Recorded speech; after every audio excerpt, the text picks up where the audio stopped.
Welcome to the Tax Consulting South Africa podcast. My name is Richan Schwellnus, and I am a tax attorney in our tax legal team. And I'm joined today by my colleague and our tax team compliance and processing manager, Nicolas Botha. Thanks, Richan. Glad we could chat about this. I think it's quite a critical topic for our expats. Absolutely. Yeah, as in our practice, we're seeing more and more South Africans choosing to return home after a period abroad. One key factor is certain SARS is watching, and SARS can be waiting for them upon their return. No, certainly. I mean, in experience now with submitting the tax returns, a lot of those who've previously confirmed of no intention to come back to South Africa has had things change, whether it be retirement benefits or just wanting to come back home. Definitely seeing a lot more expats coming in.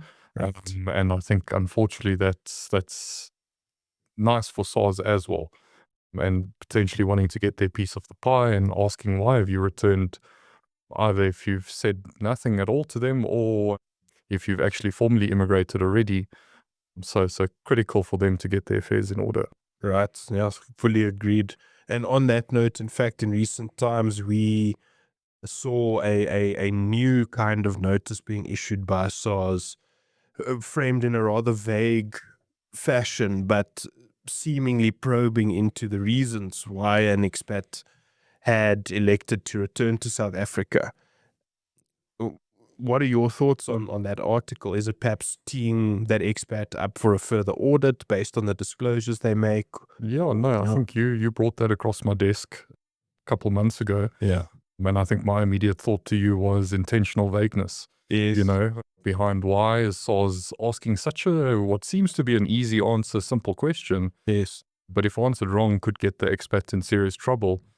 And that's just a basic question about why are you returning, and if the expat answers that incorrectly and you go on formal record through that verification or audit process and make a disclosure, that's huge potential repercussions, especially in terms of a risk on taxation on your historic earnings, And so for me, critical item is did that person formally immigrate? Right. And get those affairs in order. And now that they're returning, do they have a narrative behind why they're returning? Because obviously if you formally exit and you're signing a declaration that says, I'm not coming to South Africa, or not returning rather to South Africa on a permanent basis. Right. And now you have. And SARS are going to ask you, did you do that legitimately? Right. Or what's going on here? Because that's potentially 10 years of historic earnings that could have been taxable. Right. Yeah, fully agreed. Now, what we are also seeing more and more is expats that underwent the so-called financial immigration process under the old system or the old regime with the South African Reserve Bank, and they then resided abroad for many years. And they've now elected to return to South Africa, and they are currently at least still reflected and recorded by SARS as being normal resident taxpayers. In your experience, what is sort of the interplay and the link between people that did do a financial immigration many years ago and they come back and they find that their tax affairs are not fully compliant or up to date per se? Yeah, certainly. I mean, for me, that was quite a critical turn and event in it. For me, it was the Great Reset. Whether or not you did the old process, SARS now had on your registered details that you are SA tax resident. Right. So during that period when that reset came in, we definitely contacted all our previous clients that we assisted with the old, what we call the old regime, to make sure that they did do the new updated. So unfortunately, SARS did shift the goalposts for us. Right. And very critical that you align to those new goalposts and got that non-res letter, which is now kind of the set standard. So Right. because of that, if you don't have that in place, you're still at risk. So important that keep your old documents. You've got the MP336B form at that time. You possibly got your immigration clearance. those are all good motivational factors to just add into your new application to say, hey guys, you did this before, you reset me, and just make sure that you mitigate that risk, especially in terms of coming back. Yeah. Because coming back now, you want all your ducks in a row before you make that return and now make this new statement Right. to recommence your residency. And invariably when expats return, the view that they adopt a head in the sand approach and take no active steps is not advisable naturally. Presumably they would open a bank account again in South Africa. There might be transactions moving in and out of that account. They might be earning some interest in that account. And at some point or other, SARS will become aware that there is a presence for this expat back in South Africa. And at that point, they might then find themselves subject to an audit. So, and I'm sure in your practice as well, it's highly recommended that expats adopt a proactive approach, rather ensure that historic affairs were fully compliant. Even if you did the old financial immigration process with the South African Reserve Bank, regularize that first with SARS directly, obtain that golden ticket, that notice of non-resident tax status letter first. And then from there, they can move into a seamless residency recommencement process. Certainly. I mean, for me, we can never adopt the head in the sand process. Yeah. It's critical for expats that are being focused on. It is just the nature of SARS that they are focusing on expats. Foreign money and taxation on foreign earnings is quite lucrative. Yes. So the first question they're going to ask is, when you're bringing this money into the country, where did it come from? How are they going to check that? They're going to go look at your tax profile and see, oh, what did you declare? Right. And now immediately you're going to show that you've brought in this money into the country, you've made no declarations, and then on their form, it says to them that you're a tax resident. Right. And that immediately triggers a whole bunch of red flags. Is that, one, you're a tax resident. So two, where you haven't declared this income. And three, where did the money come from? And they will, in my opinion and from previous studies, show that they will go for the harshest punishment, Right. and that harshest punishment is potentially, a 200% penalty on the liability. Sure.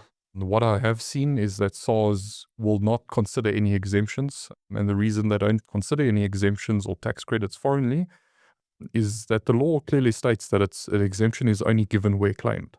Right. So I've seen that SARS will automatically check that bank account, see that balance, and add it into the tax return as a fully taxable amount. Right. And that now puts you on a severe backstep, because instead of now being upfront and forward with SARS and going, okay, this is what I've done, this is why I haven't been taxable, now they're saying you're taxable and you have to disprove their argument. Yes. And obviously disproving an argument is much more difficult than just being upfront and compliant and showing your case. Right. Certainly, yeah. And then in your experience, of course, we're seeing many so-called push factors for expats residing abroad.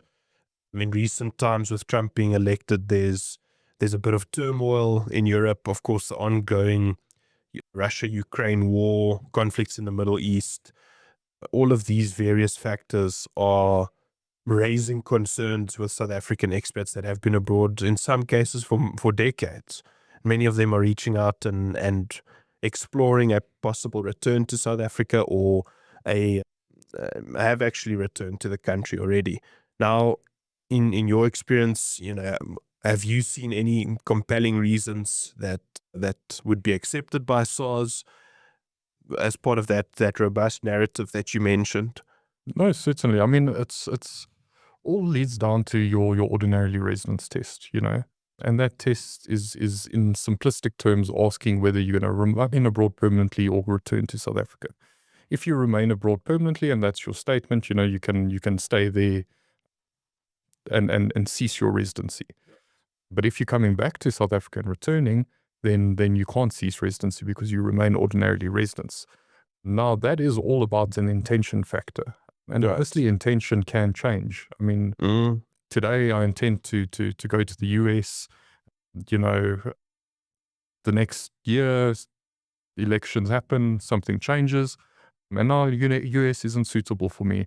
And now my plan is to go to Europe. It's just human nature. Yes. But obviously, from a law perspective, we need to make sure that there's objective proof proving that intention. Yes. So initially, when you do immigrate and you are going on a permanent basis, a good factor is to do the actual application itself, because it's a lengthy application.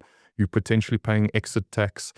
That in itself is a good motivational factor, is going through all this red tape and rigmarole.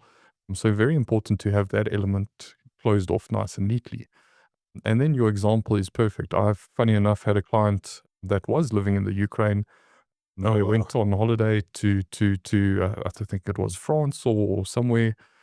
And during that time, their house was destroyed as part of the war. Oh, wow. And now you're stuck in a country that you don't know, you're on holiday, and automatically you're going to go back home. You know, Yeah. you've kind of lost everything, all that you've built and set up abroad, and come back to South Africa and reestablish yourself. For Yeah. us, beautiful narrative, very easy, you know, but obviously tough circumstance. Yes. Another example for me is the Middle East. Often, most of the majority of our clients actually go to the Middle East. A lot of opportunity there, a lot of benefits in terms Yes. of no income tax country. And the UAE, for example, doesn't typically give any residency permits. So Yes.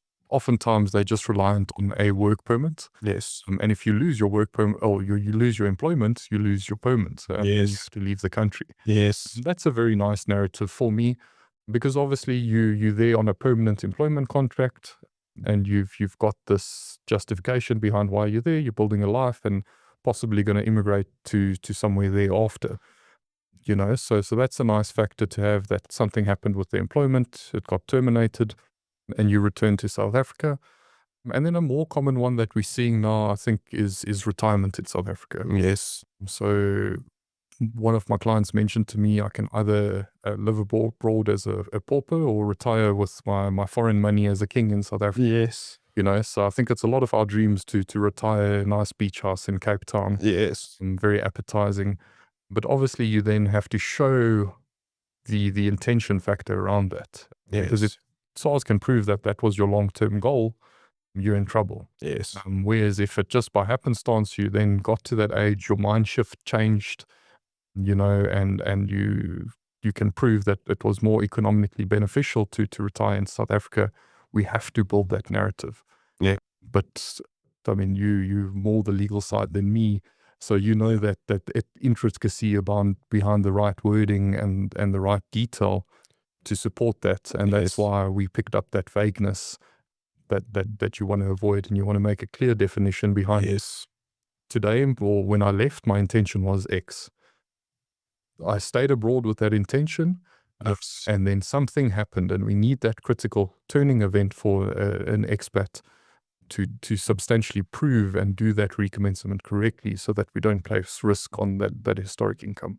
Yeah, spot on. And building on what you mentioned earlier, that burden of proof, a compelling argument that SARS, I mean, how can SARS dispute it, is if you have a supporting document to demonstrate and support and evidence your averment. So in the case of this recent trend of Emiratization and Saudiization, as they call it, many foreign nationals, not just South Africans, are losing their employment and their jobs in the Middle East. And as you've correctly said, you know, they're then forced to leave the country. They don't have legal status there. Yeah. If they don't, they will be deported. And I mean, a formal termination notice from an employer, often in the Middle East, they will also issue a visa cancellation notice as well. Utilizing those supporting documents as part of this narrative is a very robust way of preparing yourself for that potential SARS query and verification from what we've seen. So the importance of ensuring that you have documentary evidence or proof available cannot be understated. Yeah. No, fully agree with you there. And it's a surprising trend. I think the initial trend was a lot more remote working and everyone opening up the borders, and getting expats to expand their knowledge, where, like you say, there's various countries now, Saudi, UAE, Netherlands even, their change in politics. I mean, I was there last year because there was such a drive for expats by Netherlands, and then their new government came in, and then the government is very much now focusing on Dutch nationalism and making sure their people are looked after first. So we've gone a bit more polar opposites, it seems. And I mean, that's a good narrative. You just need to justify it properly and say that, well, I went to Netherlands because they promised it was a great expatriate country. Yes. I got there, the government changed, and now they don't like me because I'm not Dutch. Yes. So very, very important to just show that onus of proof. Yeah. When making the application, and just getting it done right. I think that's the important part, getting a bit of a helping hand perhaps, and getting that expert advisory so that you don't lend yourself up in these troubled waters. Fully agreed. Yeah. Well, thank you for your insights today, Nick, and your time. And to our listeners, if you found this interesting and relevant, please do like and share and subscribe and share this with your friends. Until next time.